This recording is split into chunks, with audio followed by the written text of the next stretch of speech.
अस्सलाम वालेकुम, सुबह बखैर। सिटी अटन के साथ मैं हूँ ज़ीनत सरफराज। दुआ गो हूँ कि आपके आज के दिन का आगाज़ बहुत बेहतरीन हुआ होगा। जब अल्लाह ताला आपको बुलंदी देते हैं तो उसके साथ ही जो है वो आपका एक इम्तिहान शुरू हो जाता है। जब इंसान बुलंदी के किसी दर्जे पे होता है तो उस वक्त बहुत ज़रूरी होता है कि आप इंसानियत का जो दामन है वो उसे हाथ से नहीं छोड़ें, क्योंकि ये आपके लिए एट अ टाइम आपका अरूज भी होता है और आपके लिए इम्तिहान भी होता है। अगर आप किसी दर्जे पे हैं और किसी ओहदे पे हैं तो आपको चाहिए कि दूसरों के लिए आसानियाँ पैदा करें, ताकि अल्लाह पाक आपके लिए मज़ीद आसानियाँ और कामयाबियाँ जो है उसकी राहें हमवार करें। लेकिन अनफॉर्चुनेटली दुनिया में ऐसा भी होता है कि जैसे ही आप पे अरूज आता है तो हम दूसरे लोगों को हकारत की नज़र से देखते हैं। तो कोशिश करें कि आप अपने किसी भी शोबे में अगर आप जो है वो खिदमात सरअंजाम दे रहे हैं तो आपसे निचला तबका जो आपकी तरफ देख रहा है, उनकी उम्मीदें आपसे वाबस्ता हैं, उनके लिए आसानियाँ पैदा करें। उनके लिए जो है बहुत सारी जो मसाइल हैं उनको हल करने की कोशिश करें, क्योंकि उनकी दी गई दुआओं से और उनके हल किए हुए मसाइल से पता नहीं आपके कितने मसाइल हल हो जाएं और अल्लाह पाक आपके लिए कितनी आसानियाँ पैदा करें। तो जब कामयाबी आती है तो वो अपने साथ आजमाइश लेकर आती है। तो जैसे ही अच्छा वक्त होता है वैसे ही बुरा वक्त होता है। वक्त कोई भी हो गुजर जाता है, लेकिन उसमें रह जाता है आपका अमल कि आपने लोगों के साथ किस तरह का जो है वो रवैया बरता है। तो कोशिश करें दूसरों की दिल आज़ारी नहीं करें और दूसरों के लिए ढेरों ढेर जो है वो आसानियाँ पैदा करें। इसी दुआ और उम्मीद के साथ आज के प्रोग्राम का आगाज़ करते हैं कि अल्लाह पाक आपके लिए और हमारे मुल्क पाकिस्तान के लिए ढेरों ढेर आसानियाँ पैदा करे। बिजली की बात करें तो बिजली के हवाले से आवाम जो है वो बहुत ज़्यादा परेशान है। बिजली की लोड शेडिंग तो बहुत ज़्यादा हो रही है और इसका दौरानिया भी कोई नहीं है और ढेरों ढेर जो है इसके बिल्स भी आते हैं, जिससे आवाम परेशान है। लेकिन इसी के साथ एक और मसला भी सर उठाता हुआ दिखाई देता है, वो मसला है बिजली चोरी का। बिजली चोर जो है वो दिन ब दिन बढ़ते जा रहे हैं। फेस्को का इसमें क्या लाहे अमल है, किस तरह से वो इस तमाम कार्रवाइयों पर काबू पाने की कोशिश करिए, क्योंकि ये एक बहुत बड़ा जुर्म है। वही बात होगी कि करता कोई और है भरता कोई और है। तो इन सारे हालात में डिपार्टमेंट किस तरह से काम कर रहे हैं और जो मुजरिम है उनके लिए क्या सज़ाएं हैं, कितने जुर्माने हैं, इसी हवाले से बात करने के लिए हमें स्टूडियोज़ में ज्वाइन किया है हमारे रिपोर्टर हैं अवैस अली। अस्सलाम वालेकुम, कैसे हैं आप? खैरियत से? शुक्र अल्लाह का, आप सुनाएं मैडम? ठीक। और हमारे दूसरे मेहमान जिन्होंने हमें स्टूडियोज़ में ज्वाइन किया है मोहम्मद अली नारो, हमारे रिपोर्टर हैं। अस्सलाम वालेकुम। वालेकुम अस्सलाम। कैसे हैं आप? खैरियत से? अल्हम्दुलिल्लाह। First of all thank you so much आप दोनों का अपना टाइम देने के लिए।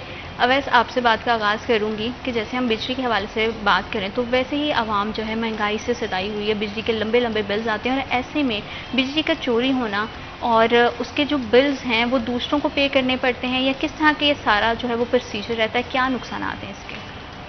इस बार सबसे पहले वज़ीर-ए-आज़म पाकिस्तान की हदायत पर मुल्क भर की बिजली की तकसीमकार कंपनी ने एंटी थेफ्ट कैंपेन का आगाज़ किया है। उसमें फेस्को ने भी उस कैंपेन का आगाज़ किया। आज 14 रोज़ हो चुके हैं जिसमें फेस्को ने 412 बिजली चोरों को जो डायरेक्ट तारे लगाकर मीटर टेम्पर करके या फिर दीगर तरीक़ों से बिजली चोरी कर रहे थे उनको रंगे हाथों पकड़ा है और उनके खिलाफ 370 के करीब मुकदमात भी दर्ज हो चुके हैं। और डिटेक्शन जो बिल हैं उनको बिल डाले गए हैं वो 10 लाख से ज़ायद यूनिट्स के डाले गए हैं, जो 3 करोड़ से ज़ायद की रकम बनती है, जिसकी रिकवरियाँ जो है वो फेस्को अब उन कंज्यूमर से कर रहा है। और फेस्को में इतनी स्पीड से जो है वो बिजली चोरों के खिलाफ कार्रवाई की जा रही है। ना सिर्फ सुबह के औकात में बल्कि रात के औकात में भी रेड किए जाते हैं और बाकायदा उसकी रेकी की जाती है कि किस तरह से लोग जो हैं वो बिजली चोरी कर रहे हैं। और यहाँ पर ये भी सवाल पैदा होता है कि जैसे ही वज़ीर-ए-आज़म पाकिस्तान ने एंटी थेफ्ट कैंपेन शुरू की है तो फेस्को को इन बिजली चोरों का भी ख्याल आ गया कि उनके खिलाफ इतनी तेज़ी से कार्रवाइयाँ की जा रही हैं। क्योंकि पहले भी बिजली चोरी का मरहला तो काफ़ी टाइम से चल रहा है। कराची में बहुत ज़्यादा था, अब तो फैसलाबाद में है। कोई भी मुल्क भर का कोई भी शहर है वो इससे बचा हुआ नहीं है। हाँ बिल्कुल, आप ठीक कह रहे हैं। हम देखते हैं कि रोज़ाना की बुनियाद पर फेस्को 100 से ज़ायद बिजली चोरों को पकड़ रहा है। तो इसका मतलब यह है कि बहुत अरसा दराज से बिजली चोरी की जा रही थी। फेस्को की टीमें मुतहरिक हैं, लेकिन यहाँ पर यह भी सवाल पैदा होता है कि पहले जो है अब वो क्यों फेस्को का अमला ख्वाब गफलत में सोया हुआ था, इस लेवल पर कार्रवाइयाँ क्यों नहीं की जा रही थी? क्या मुबैना तौर पर इसमें फेस्को का अमला मुलव्वस था? तो बहुत से सवाल पैदा होते हैं। फेस्को को अपने स्टाफ की जो अकाउंटेबिलिटी है वो भी करनी होगी कि जो बिजली चोरी में सहूलतकार बनते हैं उनके खिलाफ सख्त से सख्त जो है वो एक्शन लेना होगा ताकि बिजली चोरी का खात्मा किया जा सके। देखते हैं रोज़ाना की बुनियाद पर लोग बिजली के बिलों से बहुत परेशान हैं। एक एवरेज जो डोमेस्टिक कंज्यूमर है उसका बिजली का बिल 30 से 40 हज़ार तक पहुँच चुका है, जो कि AC का इस्तेमाल नहीं भी करता। तो बिजली की कीमतें इतनी बढ़ चुकी हैं, तो ऐसे में बिजली चोरी जो है उसको ना रोक पाना बिजली की तकसीम कंपनी का जो है वो एक लम्हा फ़िक्रिया है। अब जो है वो हम देख रहे हैं कि बहुत सी कार्रवाइयाँ हो रही हैं, लेकिन ताहाल फेस्को की जानिब से फैसलाबाद रीजन भर में कोई भी एक बड़ा बिजली चोर नहीं पकड़ा गया। हम देख रहे हैं कि डोमेस्टिक लेवल पर बिजली चोरी हो रही है, घरेलू कनेक्शन से जो बिजली चोरी हो रही है उनको पकड़ा जा रहा है। आप ये देख सकते हैं। क्या ये जो बिजली चोरी का अमल है ये डोमेस्टिक लेवल पर ही है या फिर कमर्शियल इंडस्ट्रीज जैसे हैं बड़े बड़े हम देखते हैं ऑफिसेज वगैरह, कमर्शियल ऑफिसेज वगैरह, इनके साथ भी कुछ इस तरह का कोई केस सामने आया हो कि कहीं बिजली चोरी का कोई मामला हुआ हो?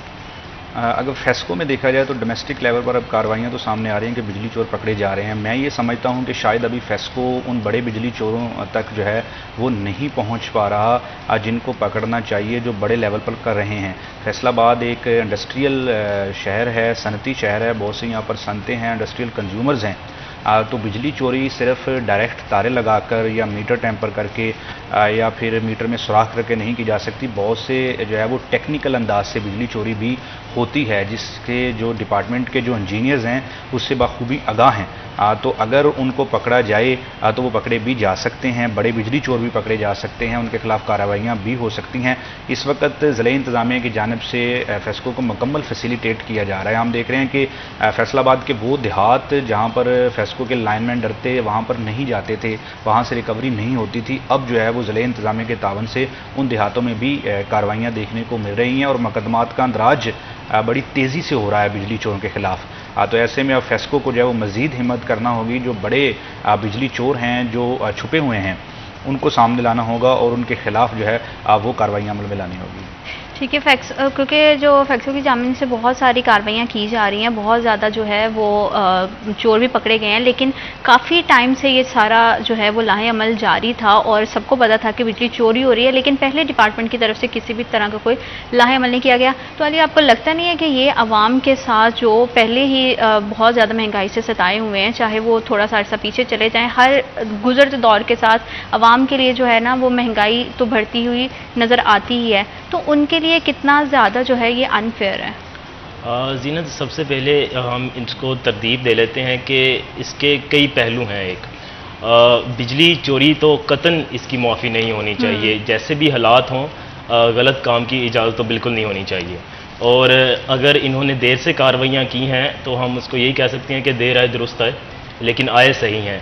अब कार्रवाई देखना यह है कि एक आम शहरी तक, एक डोमेस्टिक मीटर तक, एक जो मज़दूर बंदा है, जो आम मुलाजिम है, एक छोटा घराना है, उस तक महदूद रहती हैं, या बड़े लोगों को भी हाथ डाले जाते हैं जो बड़े पैमाने पे बिजली चोरी करते हैं। ऐसा कि नहीं, ऐसा तो नहीं हो सकता कि आप रोज़ाना की बुनियाद पर 100 ऐसे बंदे पकड़े हैं जिनका डोमेस्टिक मीटर है और कमर्शियल केस अभी तक कोई नहीं आया 14 दिनों में।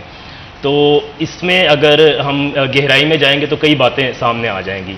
तो अगर आपने एहतसाब ही करना है, आपने चोर ही पकड़ने हैं, तो आपको हर तरह से, हर किस्म के वो बड़े छोटे की तमीज़ के बगैर आपको कार्रवाइयाँ करनी चाहिए ताकि लोगों को नज़र आए कि कार्रवाई हो रही है। दूसरा ये है कि जो हालात चल रहे हैं, हम पहले सुनते थे कि फ़लाँ चीज़ की कीमत बढ़ी है, फ़लाँ चीज़ की कीमत बढ़ी है। बिजली के हवाले से हमारे 2000 से लेकर आज तक जो मामलात रहे हैं वो यही था कि लोड शेडिंग का जिक्र होता था तो बिजली का जिक्र होता था, लेकिन ये वो साल है जब बिजली की कीमतों के हवाले से जो बिजली के बिल हैं वो ज़ेरे गौर आए हैं, ज़ेरे बहस आए हैं। बिजली के बिल बहुत कॉमन टॉपिक हो गया। हम लोग आपस में भी गैदरिंग्स में भी बैठते हैं तो हर बंदा पूछता है आपको कितना बिजली का बिल आया, आपको कितना बिजली का बिल आया। जी बिल्कुल, बिजली के बिलों ने जितना के अमीर बंदे को झटका दिया है उतना ही नीचे गरीब बंदे को भी झटका दिया है, तो आम फाहम सा मौजू हो गया ये। अब इस तनाजुर में देखना कि जो बिजली के बिल हैं उनकी कीमतें इस कदर ज़्यादा हो गई हैं और कार्रवाइयाँ भी बढ़ गई हैं, तो ऐसे में आम शहरी क्या कर रहा है। तो जो दूसरा पहले हमने पॉइंट जिक्र किया कि बिजली चोरों को हरगिज़ माफ़ी नहीं देनी चाहिए, वो जिस तबके से भी है आप उसके खिलाफ कार्रवाई करें।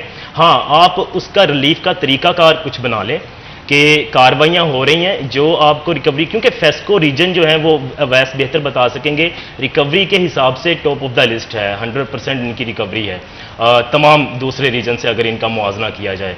तो फैसलाबाद का जो कंज्यूमर है वो बिल पे करता है, वो बिल रखता नहीं है अपने पास, वो एक जिम्मेदार शहरी होने का पूरा हक अदा करता है। दूसरी वैसे जानिब भी जैसे अवाम है वो अपनी जिम्मेदारी जब पूरी करते हैं तो ये जो हमारे डिपार्टमेंट्स पे बैठे हुए ऑफिसर्स हैं उनका भी बड़ी रिस्पॉन्सिबिलिटी होती है कि अगर वो अपनी जिम्मेदारी पूरी कर रहे हैं तो उनको उतना ही तहफ़्फ़ुज़ दें। अब वैसे मैं आपसे जानना चाहती हूँ कि जैसे ये पूरी कार्रवाई अब स्टार्ट की गई है, जैसे आप बता रहे हैं पिछले 14 दिन से, तो इसके बाद क्या बिजली की कीमतों में कोई फ़र्क आएगा? बिजली चोरों को पकड़ेंगे तो क्या इसमें बिजली के जो रेट्स हैं उसमें कमी आएगी?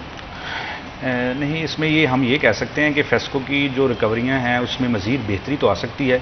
इससे इतना को ख़ातर का फ़र्क नहीं पड़ेगा और ये जो है वो कहा भी नहीं जा सकता, ना सिर्फ फेस्को बल्कि मुल्क भर की बिजली की तकसीमकार कंपनीज़ में जो बिजली चोरों के खिलाफ कार्रवाइयाँ हो रही हैं, इससे बिजली की कीमतों को कोई फ़र्क नहीं पड़ेगा। बिजली की कीमतों को अगर फ़र्क पड़ेगा तो वो गवर्नमेंट की जानिब से बेहतरीन जो है वो लाहेअमल इख्तियार करना होगा। जो इन्होंने IPPs के साथ एग्रीमेंट किए हुए हैं, जो कैपेसिटी चार्जेज़ हैं उनमें कमी लाने के लिए मैसिव लेवल पर इनको प्लानिंग करना पड़ेगी। बिजली चोरों के खिलाफ कार्रवाइयों से ये किसी भी कंपनी के लिए हो सकता है कि उसकी रिकवरियों में बेहतरी आ सकती है और बिजली चोरी का जो है वो खात्मा किया जा सकता है। मगर ये कहा जाए कि इससे बिजली के बिलों में कमी आएगी तो ये मैं समझता हूँ कि बिल्कुल भी जो है वो गलत होगा, क्योंकि कोई भी कंपनी जितनी भी रिकवरी करती है वो इस्तेमालशुदा यूनिट्स की ही रिकवरी करती है। आज ये जो बिजली चोरी अब इसके जो बिल डिटेक्शन बिलों की मद में फेस्को वसूल कर रहा है, सार्फिन इनके बिल अदा कर चुका है। जो बिजली के बिलों में सार्फिन इनके बिल अदा कर चुके हैं, अब इन कंज्यूमर को ये बिल डाले जाएंगे और इनसे रिकवरियां जो है वो वसूल की जाएंगी। तो फिर कंपनी अपनी जो माहाना या सालाना रिकवरियां हैं उनमें बेहतरी लाएगी। एक बहुत अहम फैसला जो है वो कल फेस्को बोर्ड ऑफ डायरेक्टर्स ने किया है कि जो सार्फ भी ये इतला देगा, जो शहरी ये इतला देगा कि यहाँ पर बिजली चोरी हो रही है, तो उस बिजली चोर से जितनी रिकवरी की जाएगी उसका 10% इतला देने वाले को फेस्को जो है वो फराहम करेगा और उसका नाम भी सीगे राज में रखा जाएगा। तो बिजली चोरों के खिलाफ कार्रवाइयों के लिए रोजाना की बुनियाद पर ये बड़ा एक अच्छा तरीका है कि आप जो है वो पब्लिक को अपने साथ इन्वॉल्व करके अगर कोई भी काम करते, जैसे क्रैकडाउन अब स्टार्ट हुआ है तो जिस तरह से पब्लिक उसमें कंट्रीब्यूट करेगी, सारी बातें हर ये जो है वो एक आम इंसान का, एक आम शहरी का जो है वो मसला है। जब एक दिन कि अगर कोई बिजली चोरी करता है तो उसका क्या सज़ा और कितना जुर्माना है? ये इसकी मुख्तलिफ नौयत के जो केसेस हैं फेस्को में रोज़ाना की बुनियाद पर रिपोर्ट्स होते हैं। बाज़ लोग ऐसे होते हैं कि बिजली इतनी महंगी हो गई है, ये केसेस में इजाफा भी इसी वजह से हुआ है कि लोग जो है वो बिजली इस्तेमाल करने का गैर कानूनी तरीका जो है वो ढूंढने लगे हैं। अगर बिजली की कीमतें कम होगी तो मैं समझता हूँ कि इनको कार्रवाइयों की ज़रूरत ही नहीं पड़ेगी। लोग जो बिजली चोरी कर रहे हैं वो बिजली चोरी नहीं करेंगे। तो मैं इसको सपोर्ट नहीं कर रहा कि बिजली चोरी करना जो है वो किसी कदर भी इसको माना जा सकता है या कबूल किया जा सकता है।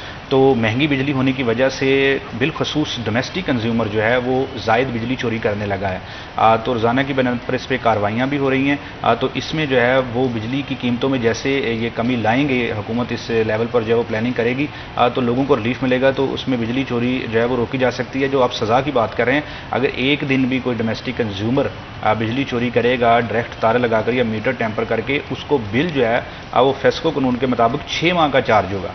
तो हम देखते हैं रोज़ाना की बुनियाद पर सब डिवीज़न और डिवीज़न दफातर में लोग जो हैं वो ये गिला करते हैं, जी मैंने तो 2 दिन के लिए बिजली चोरी के लिए डायरेक्ट तारें लगाई थी तो मुझे 6 माह का जो है वो बिल डाल दिया गया है। तो वो ये समझ लें कि फेस्को ने जो है वो जो नेपरा के कवानीन हैं थेफ्ट के मतलब उसके मुताबिक ही कार्रवाइयाँ करनी है और उनको 6 माह का बिल जो है चार्ज करना है। अगर एक दिन भी किसी ने बिजली चोरी करने की किया जाएगा या उनको कोई लॉकअप या मुकदमे का जो अंदराज है, आप ये देख लें कि हमने कुछ अर्सा पहले ये खबर भी ब्रेक की थी कि साबिक चीफ म्यूनसिपल कॉरपोरेशन जो ज़ुबैर नाथ हैं, उनकी जो सरकारी रहायशगाह है वहाँ पर बिजली चोरी हो रही थी। शायद वो खुद नहीं कर रहे थे या उनके किसी मुलाजिम ने वहाँ पर जो है वो डायरेक्ट तार लगाई थी, लेकिन मुकदमे का अंदराज उन पर भी हुआ, उन पर भी FIR नहीं रुक सकी। तो ये वजारत तवानाई पावर डिवीज़न के कवानीन है, जैसे ही एप्लीकेशन जाती है तो एक दिन नहीं, 2 दिन नहीं, कुछ अरसे के बाद मुकदमा जो है वो आप पर दर्ज होना ही है। वो ना किसी भी सिफारिश से रुकता है। मैंने तो नहीं देखा, 4 साल से फेस्को की हम बीट कर रहे हैं, 5 साल से को मुकदमा जो है वो बिजली चोरी का नहीं रुकता। वो एक इसी हवाले से हम जो है वो मजीद बात करेंगे, लेकिन वक्त एक छोटे से ब्रेक का। Will be right back after a short break.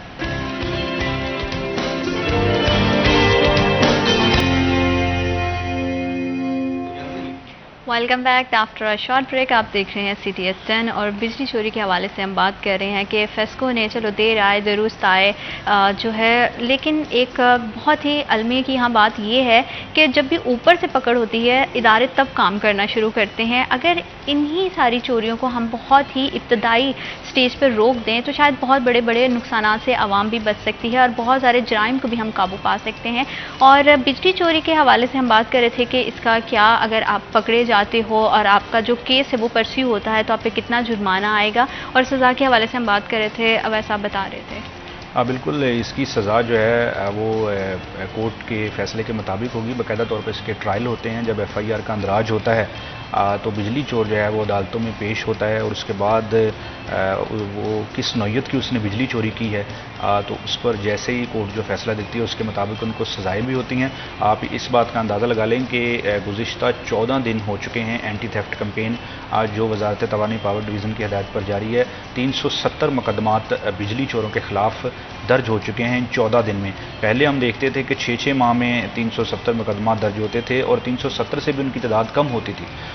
तो महकमा पुलिस को भी जो है वो सख्ती से इस बात का पाबंद किया गया है कि बिजली चोरों के खिलाफ जो दरख्वास्तें आती हैं उसके मुताबिक उन पर मुकदमात का अंदराज किया जाए और कार्रवाइयाँ जो हैं वो अमल में लाई जाएँ। तो रात के औकात में फेस्को की जो टीमें हैं बिजली चोर जो है वो इस बात से अब होशियार रहें कि वो रात को भी चेकिंग करते हैं और रात को उनकी बिजली चोरी जो है वो पकड़ते हैं और उसी वक्त जो है वो जो कंज्यूमर है जिसके नाम पर वो मीटर होता है, जो जिसके नाम पर घर का मीटर है, पुलिस ने और फेस्को ने उस कंज्यूमर को जो है वो गिरफ़्तार करके मुतलका थाने को देना है। और अब तो फेस्को ने मज़ीद टीमें तश्कील दे दी हैं जो बाकायदा रेकी करती हैं कि जो लोग बिजली चोरी कर रहे थे और पुलिस ने उनको गिरफ़्तार नहीं किया या खुलेआम घूम रहे हैं, उनकी गिरफ़्तारियों के लिए भी फेस्को जो है वो अपनी उन्होंने टीमें बना दी हैं और वो उनको ढूंढ के पुलिस के हवाले भी करते हैं। जैसे तो आपने अभी बात की कि डिपार्टमेंट की तरफ से ये भी अनाउंस किया गया है कि अगर कोई बिजली चोरी के हवाले से बताता है तो उसको जो है वो इनाम भी दिया जाएगा।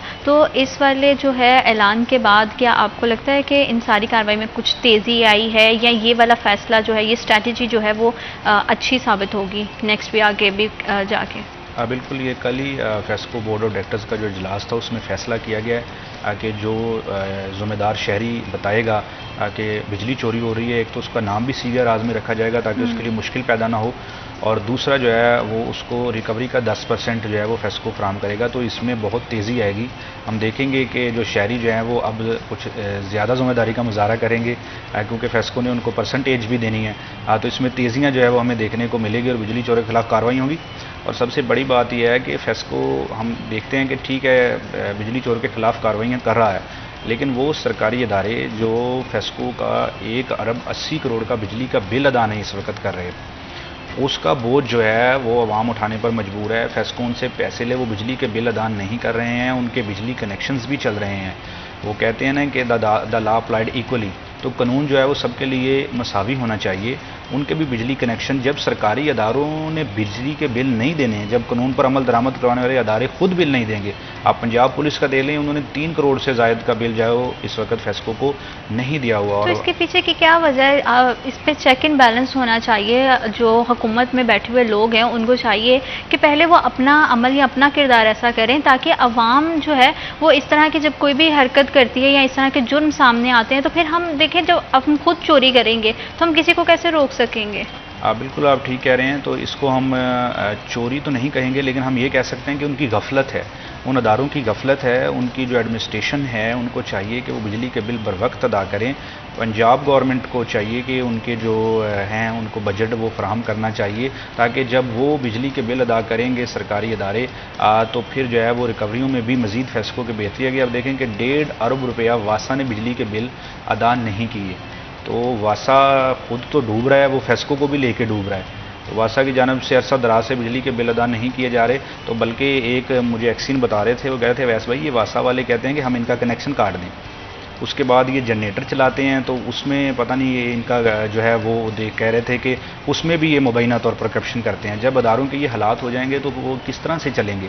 तो ये किसी से ढकी छुपी बातें नहीं है, सब इन बातों को जानते हैं। एक बड़ा फैक्टर ये भी है ना कि हमारे यहाँ ये एक बड़ी अलमी की बात है कि गरीब के लिए कानून कुछ हो, अफसरान से सीखता है, हमारे जो इदारे हैं इनसे सीखता है, इनके अमल से सीखता है, इनको देखता है। ठीक है, अब जैसे जिक्र किया इन्होंने कि महकमा पुलिस नादहिंदा है, वासा नादहिंदा है, ऐसे बेशतर इदारे होंगे जो नादहिंदा हैं, लेकिन एक जानिब दो रवैये जो हैं ये मुतजाद जाते हैं एक दूसरे की जानिब कि एक जानिब गरीब ने 17,000 का बिल अदा नहीं किया है तो उसका आपने मीटर भी काट दिया है, उसकी सप्लाई भी बंद कर दी है, और दूसरी जानिब करोड़ों के नादहिंदा हैं ये इदारे और उनके खिलाफ उनको हिदायत दी जा रही है कि आप बाद में दे दें, कोई मसला नहीं है, आपको एक्सटेंशन दे देते हैं, तवालत आ जाती है, थोड़ी सी तोसी कर देते हैं आपके बिल में। तो ऐसा नहीं होना चाहिए। जब आप एक जैसा कानून लेके चलेंगे, एक ही लाठी से सबको हाँकेंगे, तो यकीन माने मुआशरे में कोई किसी के ऊपर एतराज़ नहीं उठाएगा। और तीसरा पहलू ये है कि हमारे मुआशरे के अफसोस के साथ अखलाकी कदरें काफ़ी गिर चुकी हैं, अखलाकी पहलू हमारे जो अखलाकी रवैये हैं वो काफ़ी नीचे आ चुके हैं।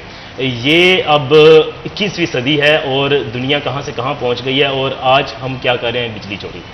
तो ये जब चीज़ें सोचते हैं हम कि क्या मेरे मुआशरे में पढ़े लिखे अफराद नहीं हैं, क्या मेरे मुआशरे में बाशऊर अफराद नहीं हैं, उनको नहीं पता कि अगर मैं बिजली चोरी करूंगा तो मेरे हिस्से का जो है वो बोझ किसी दूसरे पर पड़ेगा, क्योंकि महकमे ने तो नहीं छोड़ना, उसने तो यूनिट देखने, उसने तो जाता देखना कि बिजली चोरी हो रही है, तो वो तो इक्वली उन्होंने करना है, सबको ट्रीट कर देना है। लेकिन अगर हर फर्द जो है ना अपनी जिम्मेदारी लेता है और वो समझता है कि मेरे अमल से, मेरे किरदार से, मेरे किसी एक्ट से किसी दूसरे का नुकसान होगा तो वो उससे बाज रहे, तो सब इक्वली चलेगा और एक मुआशरा मुतवाज़न मुआशरा चलेगा जिसमें फलाह होगी, जिसमें इस्लाह होगी, जिसमें बेहतरी होगी, वो सब अवामिल होंगे। लेकिन जैसा कि अब ये हालात हैं हमारे, कोई बिजली चोरी करता पकड़ा जा रहा है, कोई गैस चोरी करता पकड़ा जा रहा है, कोई करप्शन में मुलव्वस है, कोई महंगा फल बेचता दिखाई देता है, किसी ने अशिया खरोनोश की कीमतें खुद तय की हुई हैं, किसी ने रेट लिस्ट अपनी ज़ाती बनाई हुई है।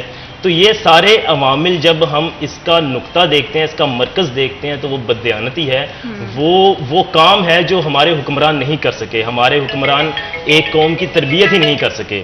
वो सारे मामलात आ जाकर अब फील्ड में आए हैं तो उसके मुख्तलिफ आप पहलू देख रहे हैं, कोई कुछ कर रहा है, कोई कुछ कर रहा है। अब करने की ज़रूरत क्या है? फेस्को अब कार्रवाइयाँ करे, बिलाशुबा करे, लेकिन कोशिश करे रिलीफ दे। रिलीफ किस माने में दे, देखे कि आया कोई चोरी करता पकड़ा भी गया, उसकी नोयत देखे, उसको उस तरीके से ना डाल दे। अब वो अगर वो आगे से बंदा निकल आता है, कोई दिहाड़ीदार है, अकेला घर का कमाने वाला है, आपने उसको उठा के अंदर डाल दिया, पीछे 6 बंदे उसके खाने वाले हैं, अब वो खाने को तरस रहे हैं, 6 माह का बिल कैसे पे करेगा? तो ये सारे मामलात हैं। अगर सरकारी अफसरान यही देखेंगे ना कानून, अगर कानून इनके खुद पे ऊपर लागू हो जाएगा तो ये एक बंदा भी नहीं झेल पाएगा, क्योंकि अपनी जात से हम खुद को बालातर ही समझते हैं, हम उसको नहीं देखते हैं कि मैं भी इसी मुआशरे का हिस्सा हूं। तो जब अवैस आपको बेहतर बताएंगे कि अगर ये जो लाइनमैन है या कुछ भी नीचे वाला तबका है, अगर इनके साथ ना हो, इनकी मिली भगत ना हो, तो कोई चोरी इतनी जल्दी होती ही नहीं है। और वैसे भी अगर हम किसी को कहते हैं ना कि सबक सिखाना चाहते हैं तो दूसरे को सजा देते हैं या फिर इस तरह का कोई आपको एग्जाम्पल सेट करनी पड़ती है, तो माइट भी पॉसिबल कि इदारों के जो जहन में है वो यही बात चल रही है कि हम जो है ना, लेकिन मुझे लगता है कि अगर वो पकड़ जो है ना वो थोड़ी बड़े लेवल पे होगी तो शायद लोगों के लिए ज़्यादा उसके लिए एग्जाम्पल अच्छी सेट कर सकते हैं। इसी हवाले से हम मजीद बात करेंगे, लेकिन वक्त हुआ एक छोटी सी ब्रेक का। Will be right back after a short break.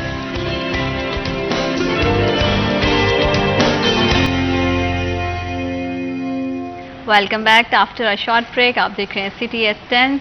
महंगाई से जो सताई हुई आवाम है उनके लिए चाहे बिजली के बिल्स हों, चाहे फ्यूल के खर्चे हों, हर तरफ अगर देखें ना तो बहुत ही ज़्यादा मायूसी है, बदहाली का शिकार हैं। और अब तो चीज़ों की बहुत ज़्यादा शॉर्टेज होने लगी है। यूटिलिटी स्टोर्स पे जो अशिया खुर्दो नोश हैं उसकी भी बहुत ज़्यादा शॉर्टेज है। उस हवाले से अगर बात करें तो अली, मैं आपसे जानना चाहती हूँ कि जो डेली रूटीन की चीज़ें हैं जैसे दाल, चावल, आटा, चीनी, अगर इनकी शॉर्टेज हो जाएगी तो लोगों के लिए ज़िंदगी कितनी तल्ख हो जाएगी मज़ीद, क्योंकि हालात पहले ही बहुत गंभीर हैं। ज़ीनत, ये अशिया खुरोनोश के साथ अशिया ज़रूरिया भी हैं जिनका इस्तेमाल हमने रोज़ाना की बुनियाद पर करना है और हर घर की ज़रूरत है। इसमें कोई घर बला ताक नहीं है कि जी उस घर में ये चीज़ें इस्तेमाल नहीं होती। अब जब हम इसकी किल्लत की बात करते हैं, यूटिलिटी स्टोर्स जो कि हमारे माशरे का बड़ा तबका, एक मुतवसत तबका है या फिर गुर्बत की शरह से नीचे है, वो अब रुख ही यूटिलिटी स्टोर्स का करते हैं ताकि उनको ओपन मार्केट की निस्बत यहाँ पर रिलीफ मिल सके, सस्ते दामों उनको अशिया खुरोनोश मिल सकें। जो हालात हैं हमारे यहाँ पर ओपन मार्केट के आम सारिफ के लिए वो हालात नहीं हैं। वो ना ही महंगे दामों घी खरीद सकता है, ना ही महंगे दामों चावल खरीद सकता है, ना ही महंगे दामों चीनी खरीद सकता है और ना ही महंगे दामों दालें खरीद सकता है। अब जो यूटिलिटी स्टोर्स की सूरत हाल है वो रमज़ान मुबारक के बाद से अगर हम लगाएं, मुद्दत का अंदाज़ा करें तो कमोबेश 7 से 8 माह हो गए हैं। यूटिलिटी स्टोर्स फैसलाबाद भर के जो यूटिलिटी स्टोर्स हैं उन पर ना चीनी अवेलेबल है, ना आपकी दालें हैं और ना ही चावल, और ये सब अशिया ज़रूरिया में इस्तेमाल होने वाली चीज़ें हैं, बैक वक्त घर में मौजूद होती हैं ये चीज़ें। अब जो आम सारिफ है, जो मतवसत तबके से ताल्लुक़ रखता है, जो गरीब, हम जो ये कह लें कि जो कम आमदन वाला शहरी है, उसकी कोशिश होती है कि वो यूटिलिटी स्टोर पर जाए और जो बाहर से 160, 165, 170 रुपये किलो वाली चीनी है वो 145 रुपये में खरीद कर लाए। उसको कम से कम 15 रुपये का जो उसकी बचत होती दिखाई दे रही है। ऐसे ही दालों के डिफरेंट रेट हैं, उनमें 20-20, 25 रुपये का ओपन मार्केट की जो निस्बत है वो कमी आ जाती है। ऐसे ही चावल है। तो जब ये अब रियाज शाही चौक का यूटिलिटी स्टोर हो, हमारे पास ताज कॉलोनी का यूटिलिटी स्टोर हो, फारा चौक का यूटिलिटी स्टोर हो, गुलाम मोहम्मदाबाद का मेन यूटिलिटी स्टोर हो, या आप ये कह लें कि जिना कॉलोनी का यूटिलिटी स्टोर हो, केनार रोड का यूटिलिटी स्टोर हो, तमाम तर यूटिलिटी स्टोर्स की यही सूरत हाल है। और सोने पे सुहागा ये है कि एक बंदा भी उनमें से जवाब देना पसंद नहीं करता है। वो कहता है कि जी हमें ऑर्डर नहीं है आपसे बात करने का, हम नहीं बता सकते कि शॉर्टेज क्यों हुई है, क्या मसला है, आप बड़ों से बात करें, और हमें पता नहीं है कि बड़ा उनका कौन है। ठीक है, क्योंकि सामने जो जोनल मैनेजर है अगर वही बात करने को तैयार नहीं है तो वो कौन और करेगा। अब वो जवाब आगे से कोई भी नहीं पेश करते हैं, जिसका खुमियाजा आम शहरी को भुगतना पड़ रहा है। उसको महंगे दामों, जिसकी आजकल दिहाड़ी लगना मुश्किल है, जिसकी तनख्वाह जो है वो ना होने के बराबर है, जिसकी तनख्वाह बिजली के बिलों में निकलती है, जिसकी तनख्वाह घरों के किरायाजात में निकलती है, जिसकी तनख्वाह बच्चों की फ़ीसों में निकलती है, जिसकी तनख्वाह जो है वो ट्रांसपोर्टेशन में निकलती है। अब उसने उसी तनख्वाह से अशिया खरोनोश भी खरीदनी है, अशिया ज़रूरी भी खरीदनी है। जब वो महंगे दामों अशिया ज़रूरिया खरीदता है तो ज़ाहिर बात है उस पर जो बोझ है वो डबल पड़ता है। हमारे यहाँ पर अमूमन यही रिवाज है कि हम महाना इकट्ठा सौदा सलफ लाते हैं, जिसको राशन कहा जाता है अमूमन ज़बान में, वो लेकर आते हैं और उसमें ये देखते हैं कि हमारी बचत हो जाती है। अब यूटिलिटी स्टोर में जब वो राशन खरीदने की गर्ज से जाता है, महीने का सौदा सलफ लेने जाता है, तो उसको वहाँ जाके पता चलता है कि जनाब आधे से ज़्यादा अशिया खरोनोश तो यहाँ पे मौजूद ही नहीं है। यहाँ पर आटा नहीं है, यहाँ पर दालें नहीं हैं, यहाँ पर चीनी नहीं है, यहाँ पर चावल नहीं है, यहाँ पर सर्फ नहीं है, यहाँ पर साबुन नहीं है, शैम्पू की शॉर्टेज है। तो इन यूटिलिटी स्टोर्स का क्या मकसद है? आपने किस लिए बनाए हुए हैं? आपने इनका नाम ही यूटिलिटी स्टोर्स क्यों रखा हुआ है? ठीक है ना। अब जब उस पर आम शहरी को रिलीफ नहीं मिल रहा, सहूलत नहीं मिल रही, तो इनके क्या चलाने का मकसद है? क्या वो बैठे तनख्वाह ले रहे हैं, वो आप इदारा चलाते? हर इदारा हमारा, तमाम वो महकमे हो, कोई भी सरकारी महकमा हो, उसमें हमें परफेक्शन जो नज़र आती है वो दिखाई नहीं देती है कि जनाब यहाँ पर काम तसलसल के साथ जारी है। इसमें यह भी बड़ा है कि लोग लंबी लंबी कतारों में भी जो है वो खड़े होते हैं। जैसे आपको पता है कि मौसम भी किस तरह का है, गर्मी बहुत ज़्यादा रही, उसमें एक तो लोग जो है वो पहले से ही परेशान हैं, और फिर ऊपर से इस तरह का रवैया जब नज़र आता है तो किसके सामने जाके अवाम जो है वो इस तरह की शिकायत करे, या फिर जो ये सारी चीज़ें करें, सेलर्स हैं, उनका चेक एंड बैलेंस कौन करेगा? देखें जी, हमारे डीओ इंडस्ट्री साहब तो वल्लाह आलम किधर हैं, जिनका काम है ये बुनियादी तौर पर चेक एंड बैलेंस रखना हर तमाम चीज़ों पर, और प्राइस कंट्रोल मैनेजमेंट कहाँ पर है। कोई हमें ग्राउंड के ऊपर, फील्ड के ऊपर काम होता दिखाई नहीं देता है। निकलते हैं हफ्ता बाद कुछ गेड़ा लगाते हैं, जिधर से इनका हाथ पल्ला पड़ता है, कुछ करते हैं कुछ नहीं करते हैं। लेकिन जिन कितारों की आपने बात की है, तो वहाँ पर मेरी बहनें हैं, माएँ हैं, ख़वातीन है, वहाँ पर दिन सारा दिन उनका कितारों में गुजरता है, और आस लिए है कि अब आटा आएगा, अब चीनी आएगी। अब 8 माह हो गए हैं। मैं ये कहता हूँ इनसे, हमारी जो ज़िले इंतज़ामिया है जिसके अंडर जे आती हैं चीज़ें, वो खुदारा जाएं, वो देखें इनका काम क्या है। इन्होंने ऑफिस में बैठना है, क्या करना है? इन्होंने यही काम है ना इनका कि अवाम की फलाह बहबूद के लिए जो अवामी इदारे हैं, जो पब्लिक ऑफिसेज़ हैं, वो अच्छे से काम सर अंजाम दें। अगर आपके 8 महीने से दाल नहीं पूरी हो रही, चीनी नहीं पूरी हो रही, आटा नहीं पूरा हो रहा, आपका चावल आपके यूटिलिटी स्टोर पर मौजूद नहीं है, तो आप लोगों ने क्या करना है? अब वहाँ पर कितारें हैं, वहाँ पर ख़वातीन बैठी हैं, वहाँ पर उनमें बीमार ख़वातीन शामिल हैं, बूढ़ी ज़ईफ़ ख़तून शामिल है, कि बुरे अफराद शामिल हैं, ज़ईफ़ मर्द शामिल हैं, दिहाड़ी छोड़कर आए हुए लोग शामिल हैं। वो नौजवान जिसने दिहाड़ी लगानी है तो उसके घर कोई रोज़गार जाना है, पैसा जाना है, कुछ होना है, वो अगला सर्कल चलना है, वो किस इंतज़ार में है कि जी मैंने सस्ता आटा खरीदना है। अगर वो सस्ता आटा उसको मिल जाता है, वो 1200-1300 वाला बैग मिल जाता है, तो उसको उस आटे से बचना पड़ जाएगा जो उसने 2000-2300 रुपये का खरीदना है। तो अगर आपका यूटिलिटी स्टोर इस वक्त महंगाई का दौरा है, चारों तरफ से महंगाई का तूफान आन पड़ा हुआ है आम शहरी के ऊपर। इस दौर में अगर आपका यूटिलिटी स्टोर, जिसपे कोई, अगर आप इनका मटेरियल भी चेक कर लेना, अगर क्वालिटी के ऊपर भी आ जाए तो फिर भी ये नाकस निकल आएंगे।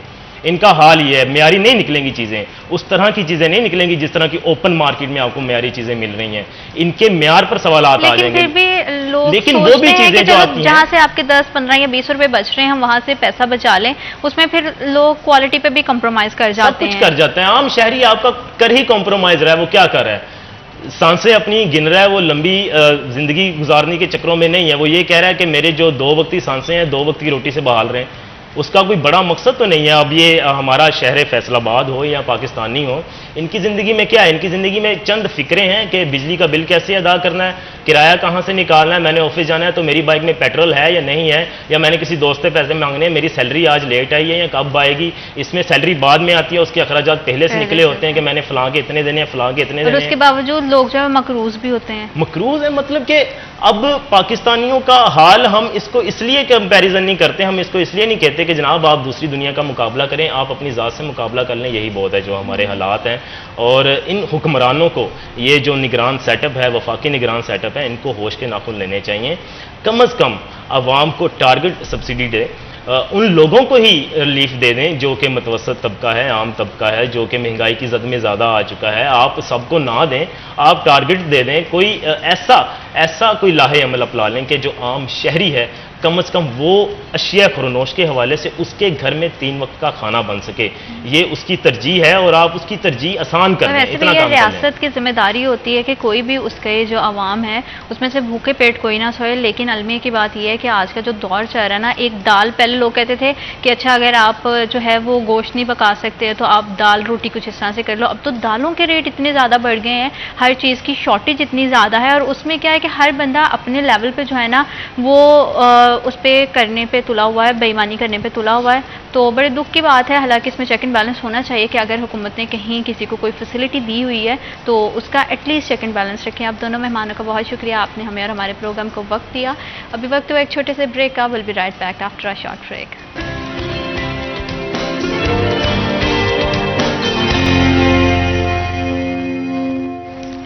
Welcome back after a short break. आप देख रहे हैं सिटी एट 10 और फैसलाबाद जो है वो 8 बाज़ारों के हवाले से जाना जाता है।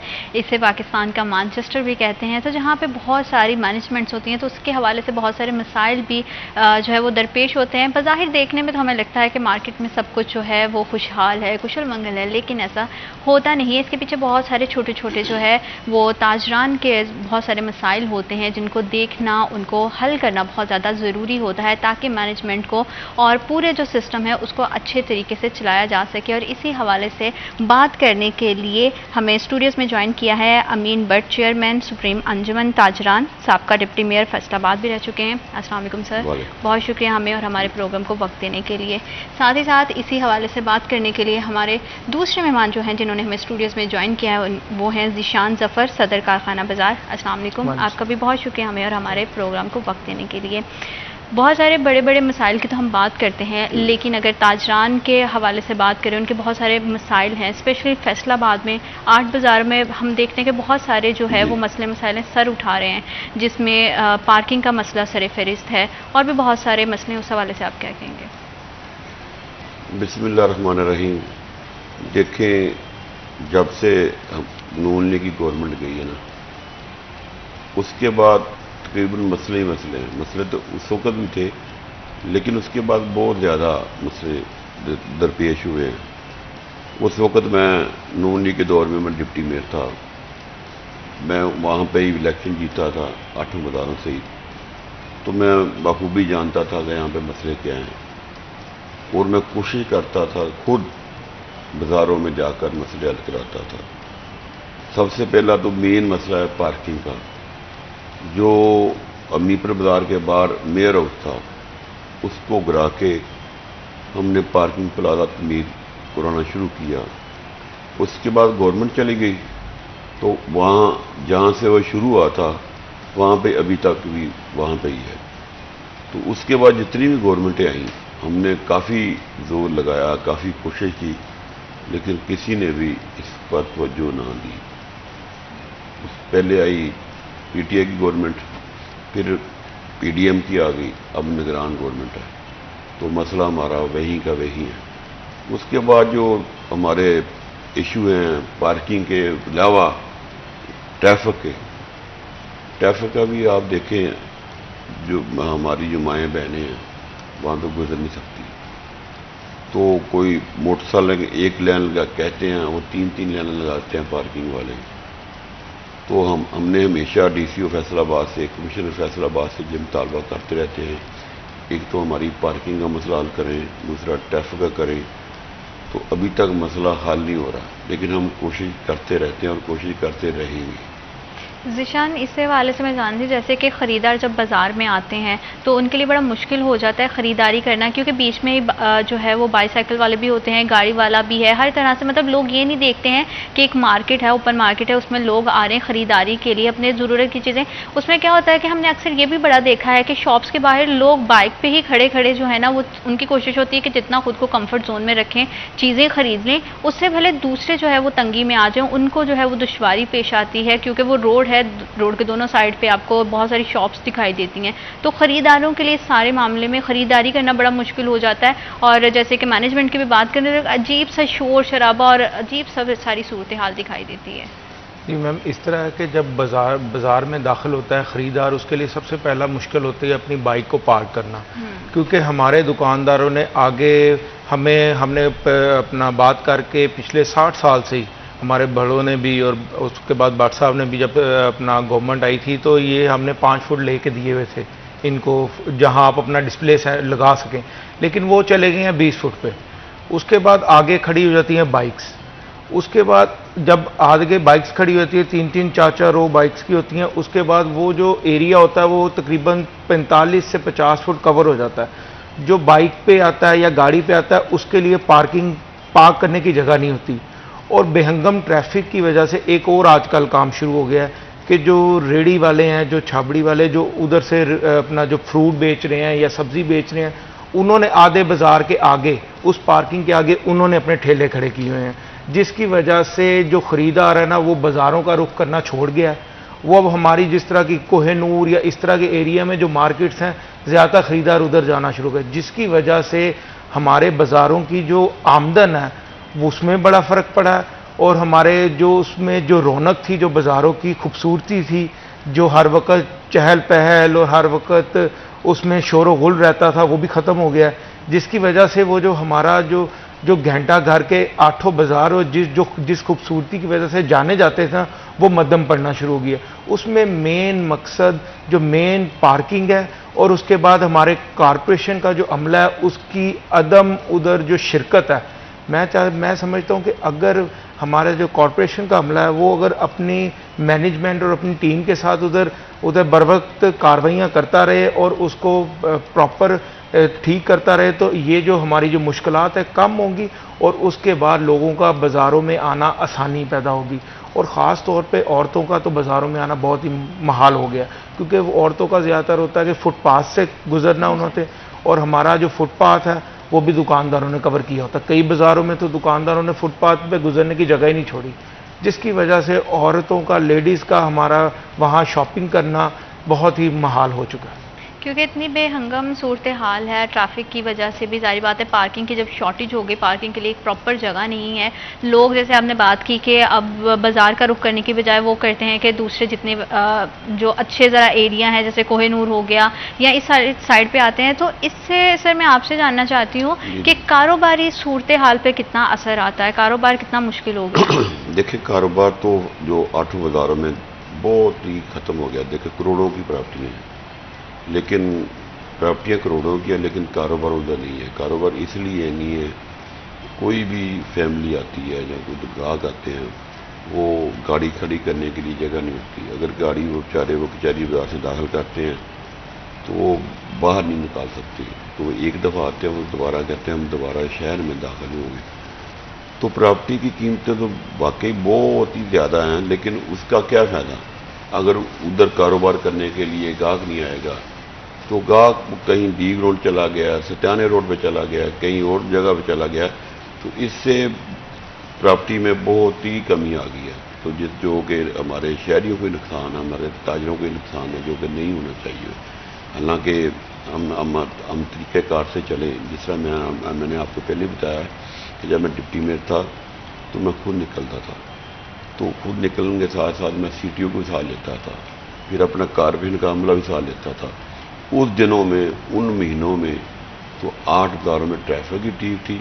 बेशक पार्किंग प्लाजा तैयार होना शुरू हो गया था, लेकिन हमने उस वक़्त के हिसाब से हमने पार्किंग के लिए जो इंतजाम किए थे, उनमें से जो वार्डन थे उनकी ड्यूटी कराते थे, जो हमारे कारपोरेशन का अमला था उनके साथ भी ड्यूटी करते थे और करवाते थे, तो मैनेज करते थे हम।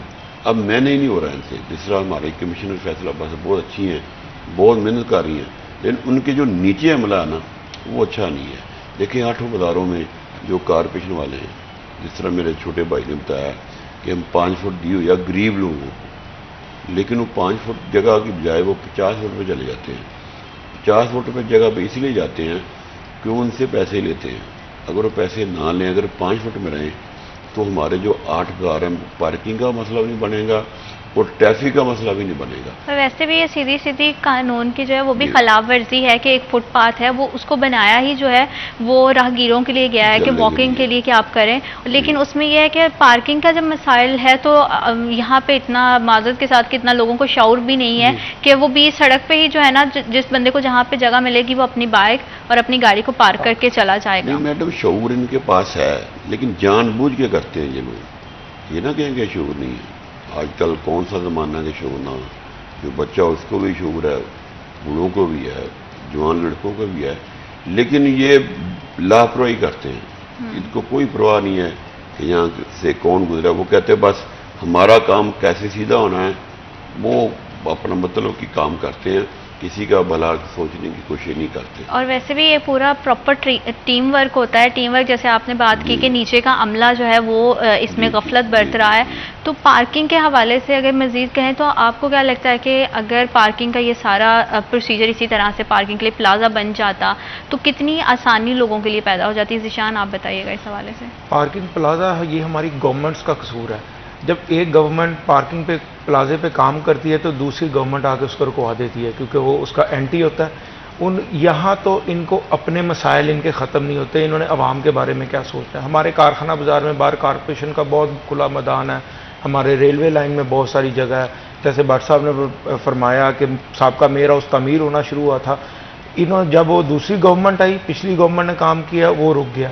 अगली गवर्नमेंट आई, उनको हम बेशुमार हमारी मीटिंग्स कमिश्नर साहब के साथ हुई, DC साहब के साथ हुई। हमारे पास फंड नहीं है, हम इलेक्ट्रिक अपना MP MNS को कहेंगे वो फंड जारी करें, लेकिन बात वहीं की वहीं है। हमने ये हमारे ख्याल से कि अपना जो गवर्नमेंट्स हैं वो आवाम के बारे में नहीं सोचती। आवाम के मफाद के लिए तो गवर्नमेंट आती नहीं है। कोई भी अगर इक़्तिदार में आता है वो अपने मज़े और अपने मफाद के लिए था। और जैसे आप देखें हमारे बाज़ारों में जो इलेक्ट्रिसिटी के इश्यूज़ हैं, हमारे छप्पड़ों के ऊपर बिजली की तारें बेहंगम पड़ी हुई हैं, जिसकी वजह से कई हादसा हो भी जाते हैं और कई हादसा बड़े मुश्किल से बचाए भी जाते हैं। जैसे पिछले साल एक सूतर मंडी में भट्ट साहब के दफ्तर के बिल्कुल सामने जो एक हादसा हुआ था, जिसमें 7 फैमिली मेंबर्स, जिनमें बच्चे भी थे, औरतें भी थी और मर्द भी थे, वो जल के बिजली की तारों की वजह से शहीद हो गए। हम तो शहीद गए, लेकिन उसके बाद भी कोई काम नहीं हुआ। भट्ट साहब ने बड़ी मेहनत की पिछले दिनों, अपना जो चेयरमैन तहसीन अवान साहब को थे उनको लेके आए, उन्होंने अपना उसके लिए फंड जारी किए, लेकिन अभी भी हमारे ख्याल में तो वो अभी काम होता नज़र नहीं आ रहा। हम यही आपके चैनल के तवज्जुह से यही अदारों को कहेंगे, कम से कम अगर हम टैक्स गुजार ताजर दुकानदार टैक्स गुजार हैं, रहायशी टैक्स गुजार हैं, हमें उसके मुताबिक सहूलियात दी जाएँ। हम कंपैरिजन तो यूरोप और इंग्लैंड और अमेरिका के साथ करते हैं, लेकिन हमें इतना नहीं पता कि वो अपने अवाम को किस हद तक फैसिलिटेट करते हैं, उनकी एजुकेशन, उनकी हेल्थ और उनके आफ्टर 60 ईयर जो सीनियर सिटीजन हैं उनको अमरात देते हैं। लेकिन यहाँ तो ये हालात हैं कि हमारे अवाम के जेब से बस निकाली जाए और इनको फैसिलिटेशन मिलती जाए। जैसे अब कल जो हमारे वज़ीर आज़म साहब ने वो जो इलेक्ट्रिक सप्लाई के जो मेम्बरान जो लोग थे उनके इन्होंने ऑर्डर जारी किए थे कि इनकी हमने वो फ्री बिजली ख़त्म करनी है, लेकिन कल वो वापस ले लिए।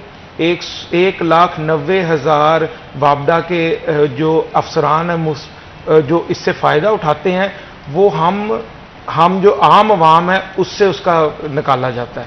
इस वक्त जो पोजीशन है, ना हम कारोबार करने के काबिल रह गए हैं, ना हम बिजली के बिल देने के काबिल रह गए हैं, ना हम घर का किचन चलाने के, ना बच्चों के स्कूल की फीस के। बहुत हालात बुरे हैं और हम चाहते हैं कि टैक्सेस पे करने के बावजूद भी स्टेट की ये रिस्पॉन्सिबिलिटी होती है कि वो जो सिटीजन है उसको उसके fundamental rights they.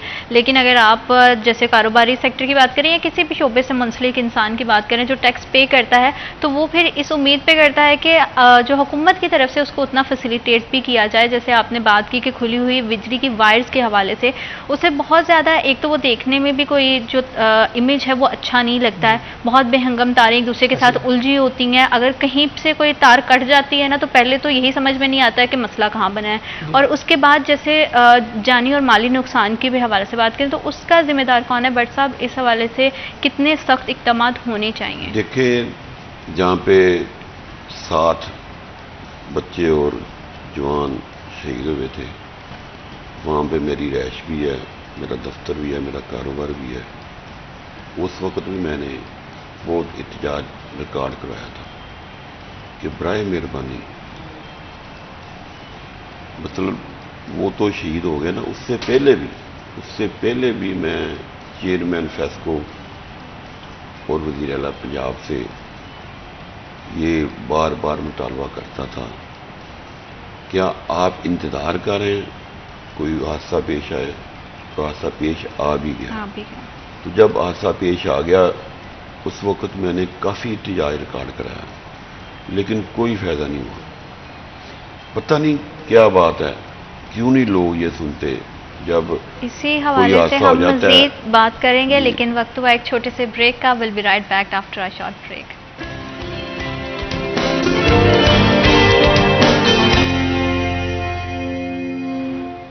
Welcome back after a short break. आप देख रहे हैं CTH 10।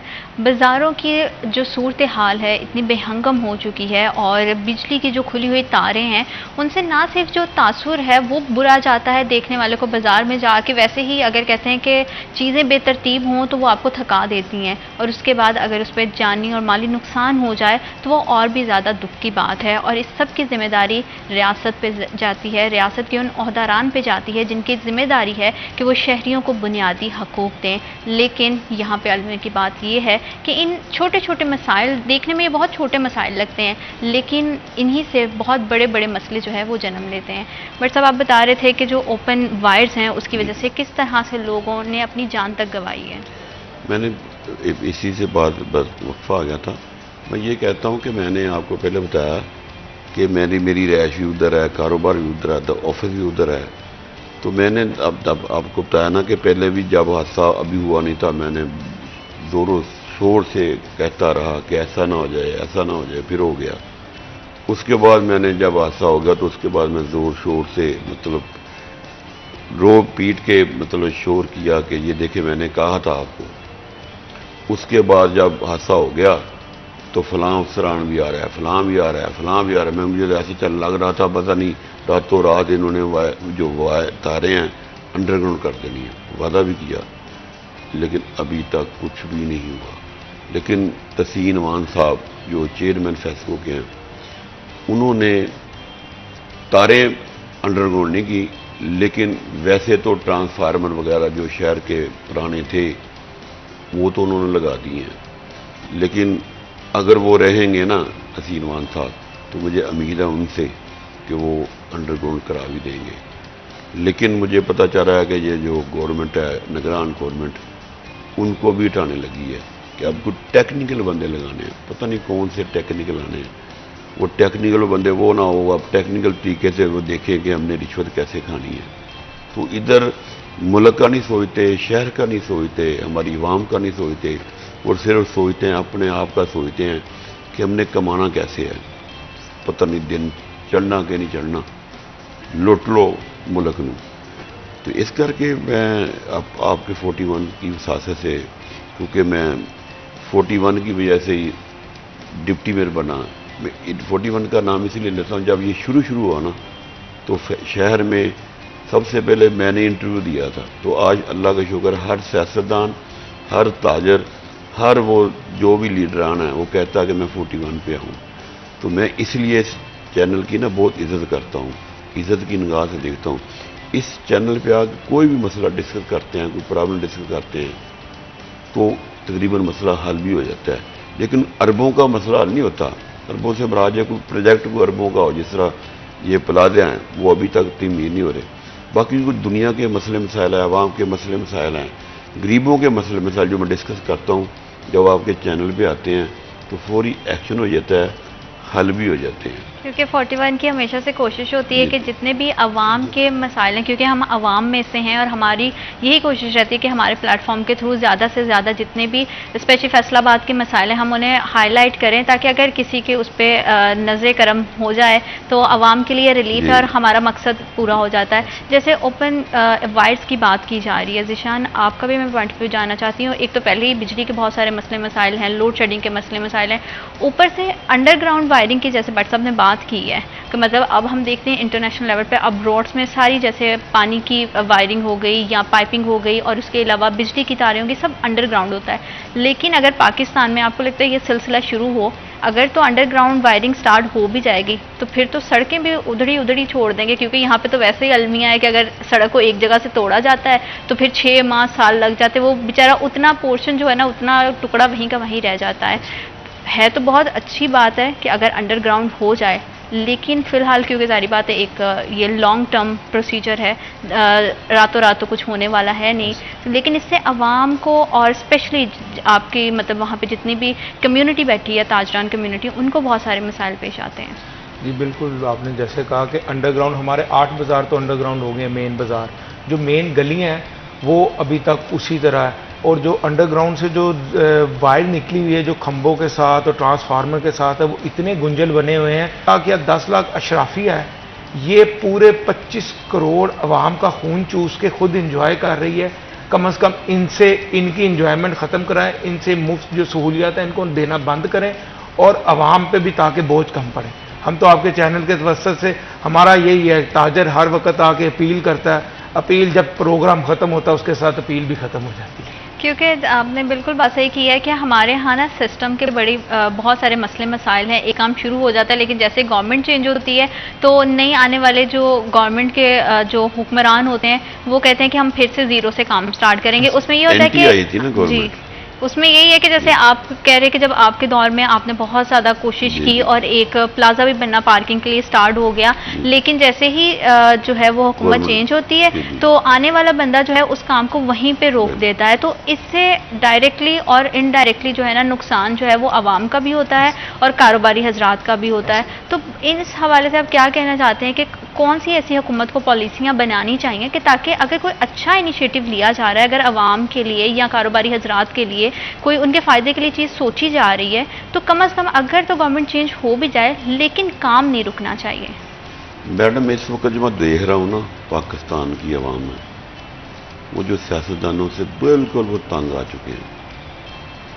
मैं तो दुआ करूँगा और मैं अपनी आवाम से फैसलाबाद के से भी दुआ करूँगा, वो दुआ करे कि ऐसा हुक्मरान आए पाकिस्तान में जो मुल्क की तरक्की का सोचे, आमीन, और हमारे जो गरीब लोग हैं उनके रोज़गार का सोचे। उसके बाद जो हम ताजर लोग हैं उन ताजरों की बेहतरी के लिए कारोबार का सोचे। ऐसी पॉलिसी बनाए जो कारोबार के लिए बेहतर हो, मुल्क के लिए बेहतर हो, और जब कारोबार बेहतर होगा साफ ज़रा गरीब लोग भी खुशहाल होगा, उनके लिए रोज़गार भी मिलेगा। लेकिन अल्लाह करे ऐसा हो। लेकिन इस वक्त आप किसी से पूछेंगे ना आप किसको वोट देंगे, तो लोग कहते हैं हमने किसी को वोट नहीं देना, क्योंकि लोग तंग आ चुके हैं। पहले जो इब्तिदा शुरू हुई इमरान की गवर्नमेंट में, महंगाई की इब्तिदा शुरू हो गई, उसके बाद PDM की गवर्नमेंट आ गई, वो महंगाई उससे भी ज़्यादा हो गई। अब निगरान गवर्नमेंट है, उसने तो दोनों गवर्नमेंट से ज़्यादा महंगाई कर दी है। तो मैं तो यही कहूँगा अपनी फैसलाबाद की आवाम से भी, अपनी माओ बहनों से, ऐसी दुआ करें अल्लाह ताला की नमाज पढ़ के कि या अल्लाह ऐसा हुक्मरान आ जाए जो बस हमारे कारोबार का सोचे, गरीबों के लिए रोजगार का सोचे। अल्लाह करे ये मेरी दुआ कबूल हो जाए। आमीन। वरना तो जो भी आता है ना, जो भी आता है वो कोशिश करता है कि बस मैंने लूटना कैसे है। क्योंकि अगर थोड़ा सियासत से बालातर होकर भी सोचें तो आम शहरी का जो है ना वो मकसद यही होता है कि उसकी ज़िंदगी में आसानी आनी चाहिए। उसको ये नहीं है कोई भी हुक्मरान आए, लेकिन वो हमारे मुल्क के, हमारे शहरों के हक में जो है ना वो बेहतर हो। तो इससे बड़ी हमारे लिए मैं समझती हूँ कि कोई रहमत नहीं। इसी हवाले से हम मज़ीद बात करेंगे, लेकिन वक्त हुआ एक छोटे से ब्रेक का। Will be right back after a short break.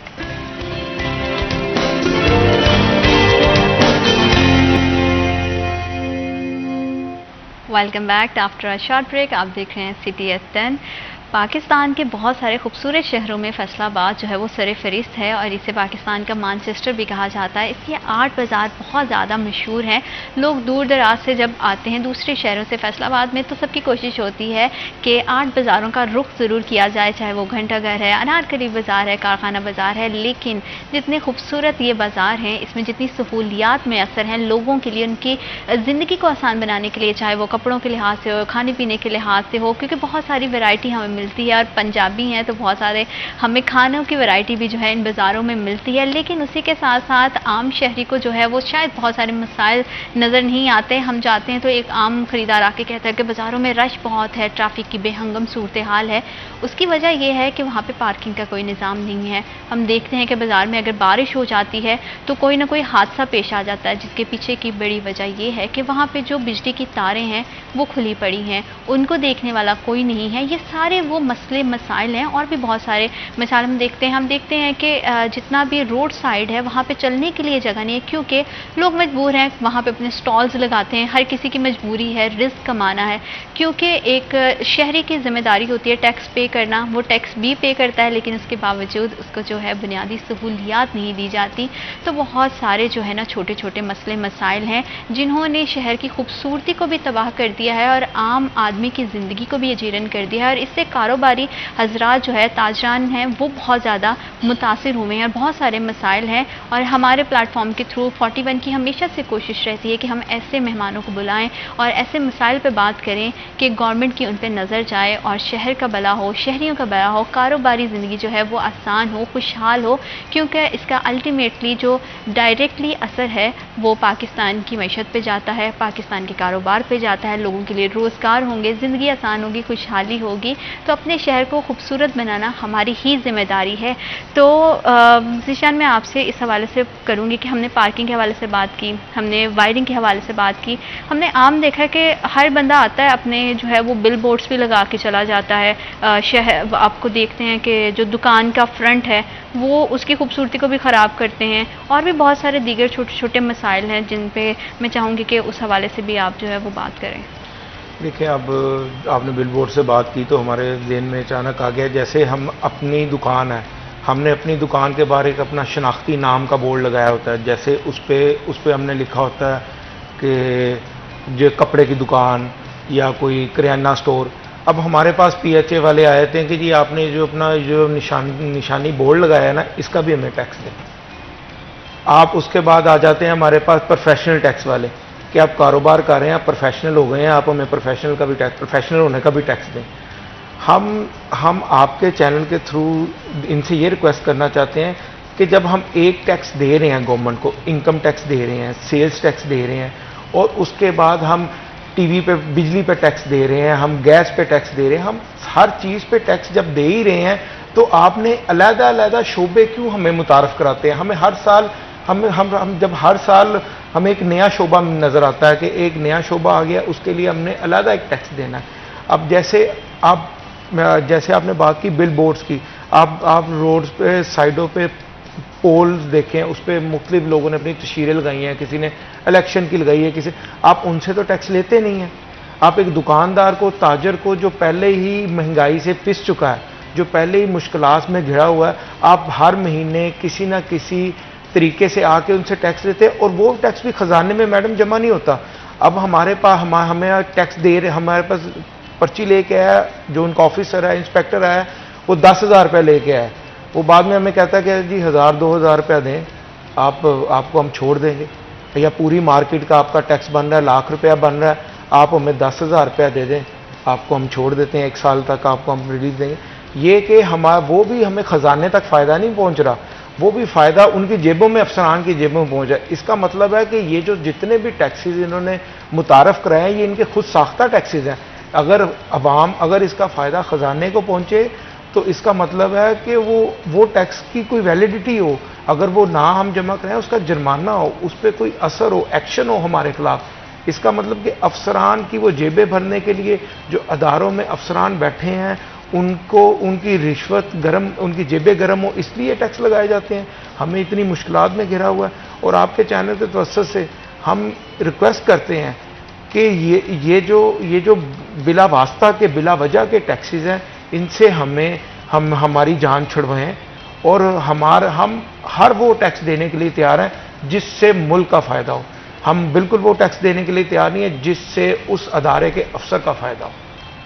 क्योंकि ज़ाती मफाद से अगर जब हम बाहर ही नहीं निकलेंगे और हम जो है वो सबका नहीं सोचेंगे, तब तक जो है वो हालात बेहतर नहीं होंगे।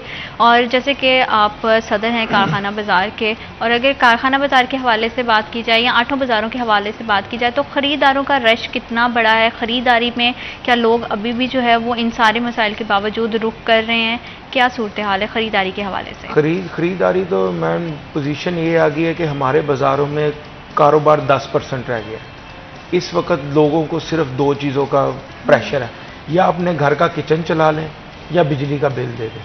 क्योंकि बिजली के बिल का जो रेट्स हैं वो इतने हाई हो गए हैं, वो इतना बिजली का बिल आ रहा है कि जिस बंदे की, जो हो गरीब आदमी है, जिसका 20-25 हज़ार रुपया तनख्वाह है, उसका 30-30 हज़ार रुपया बिल आ रहा है। हमारे दुकानदारों का, दुकानदार हजरात का 30-30 हज़ार रुपये दुकानों का बिल आ रहा है, लाख 1.5 लाख रुपए घर का बिल आ रहा है। हम लोग तो ये बिजली के बिल और इससे नहीं निकले, और अवाम जो लोग बाज़ारों में ख़रीदारी करनी आती है, उनको भी यही मसाइल पे बरपा है। इस वजह से हमारा कारोबार तो ना होने के बराबर रह गया। हमें हमारी पोजीशन ये आ गई है कि सुबह से 10 बजे से दुकान खुली है और शाम 4-5 बजे तक बमुश्किल बिस्मिल्लाह होती है, और सारा दिन सेल ना होने के बराबर है, जिसकी वजह से जिनसे हम माल लेते हैं वो भी परेशान है, फैक्ट्रियों वाले परेशान हैं, आवाम परेशान है, ख़रीदार परेशान है। हम तो इस वक्त तो सिर्फ हमारे लिए तो, हम जैसे भट्ट साहब ने पहले फरमाया कि हम तो दुआगो हैं कि अल्लाह पाक इस मुल्क की बेहतरी के लिए कोई ऐसा आदमी ले आए कि जो सिर्फ मुल्क का सोचे, और ये जो अपनी जेबें और जो अफसरान की जेबें भरने हैं, इससे हमारी जान छूट जाए, कोई मुल्क के लिए कोई फरिश्ता ही आ जाए। क्योंकि एक शख्स के करने से कुछ भी नहीं होता, ये सबके मिल के ज़िम्मेदारी है, हम सबकी, इंडिविजुअली भी और जो है कलेक्टिवली भी, कि हम जो है ना अपने शहरों के लिए किस तरह से खिदमात को करते हैं। और भट्ट साहब, मैं आपसे भी जानना चाहती हूँ, जैसे ज़ीशान ने बड़े अच्छे से जो है वो मसाइल को हाईलाइट करते हुए बताया कि किस तरह कारोबारी ज़िंदगी बहुत बुरी तरह से मुतासिर हुई है, और ख़रीदारों के लिए भी बड़ा मुश्किल हो जाता है, क्योंकि लोग आते हैं ना तो वो अल्टीमेटली डायरेक्ट उन्हीं जो सामने दिखता है उसी को निशाना बनाते हैं, उसी से शिकायत करते हैं। तो तनकीद बराए इस्लाह होनी चाहिए, बजाय कि तनकीद बराए तनकीद हो। तो लोग परेशान हैं, कारोबारी हजरात परेशान हैं। देखिए, अब प्रोग्राम एंड पे, मैं सबसे पहले तो अपने कमिश्नर साहबा से, डीसी साहब से ये रिक्वेस्ट करना चाहता हूँ कि फैसलाबाद के वो डीसी में कमिश्नर हैं, एक तो पार्किंग प्लाजे का ना फंड डोनेट करें या लिख कर भेज दें। उसके बाद जो ट्रैफिक का मसला है उसके लिए भी कोई ऐसा इंतजाम कर दें कि वार्डन ड्यूटी दें, जितनी देर पार्किंग प्लाजे नहीं बनते, अगर वो ड्यूटी देंगे तो इंशाल्लाह गुजारा हो जाएगा। दूसरी बात यह है कि जिस तरह हमने पार्किंग प्लाजे की बात की, ट्रैफिक की बात की, तो जो आपने अनारकल की बात की, हमारी माएँ बहनें जब दिन दहाड़ आता है, ईद आती है, तो इतना रश होता है, तो उस वक्त तो ऐसे लगता है कि कोई महंगाई नहीं है, कोई ट्रैफिक का मसला नहीं है। तो जब वो दिन दहाड़ गुजर जाता है, उसके बाद लगता है कि वाकई महंगाई है और मतलब बाजार थोड़े वीरान पड़ जाते हैं ना, उनकी रौनकें कम हो जाती हैं। तो बात यह है कि परेशानी तो बहुत ज़्यादा है दुकानदारों को, ये जो हमारी महंगाई की वजह से, और लोग जिस तरह पहले गरीब लोग खुदकुशियाँ कर रहे थे, अब ताजा लोग भी खुदकुशियाँ करनी शुरू हो गए हैं। तो मैं फिर बार बार यही कहना चाहता हूँ, मैं तो अब चीफ ऑफ आर्मी स्टाफ से ये रिक्वेस्ट करता हूँ कि बराए मेहरबानी, क्योंकि जो खुदकुशियाँ हो रही हैं, जो अच्छी बात तो नहीं है मुल्क के लिए, तो ऐसा इक़दाम करें, ऐसे इक़दाम करें जिससे माशियत हमारी बेहतर हो जाए। और हम सब इसी दुआ के साथ कि अल्लाह पाक, जैसे आपने कहा कि हमारे लिए आसानियाँ पैदा करने के लिए ऐसा हुक्मरान भेजे जो फरिश्ता साबित हो। और सब आपका बहुत शुक्रिया, आपने हमें और हमारे प्रोग्राम को वक्त दिया। ज़ीशान आपको भी बहुत शुक्रिया, आपने हमें और हमारे प्रोग्राम को वक्त दिया। और हमेशा हम सब की जो है बहैसियत शहरी वो भी ये जिम्मेदारी होनी चाहिए कि जो हमारे फ़राइज़ हैं हम उनको पूरा करें, लेकिन उसके बरअक्स जो है वो हुकूमत को भी चाहिए कि वो अपनी ज़िम्मेदारियों को पूरी करें, क्योंकि जो आवाम टैक्सेस पे करती है, जो आवाम अपनी ज़िम्मेदारी पूरी करती है, फिर वो ये उम्मीद भी रखती है कि गवर्नमेंट भी उनको उसी तरह से फैसिलिटेट करे। इसी दुआ के साथ कि अल्लाह पाक हमारे लिए, आपके लिए और हमारे मुल्क पाकिस्तान के लिए ढेरों ढेर आसानियाँ पैदा करे। प्रोग्राम का वक्त ख़त्म हुआ जा रहा है। अपना बहुत सारा ख्याल रखिएगा। अल्लाह निगहबान।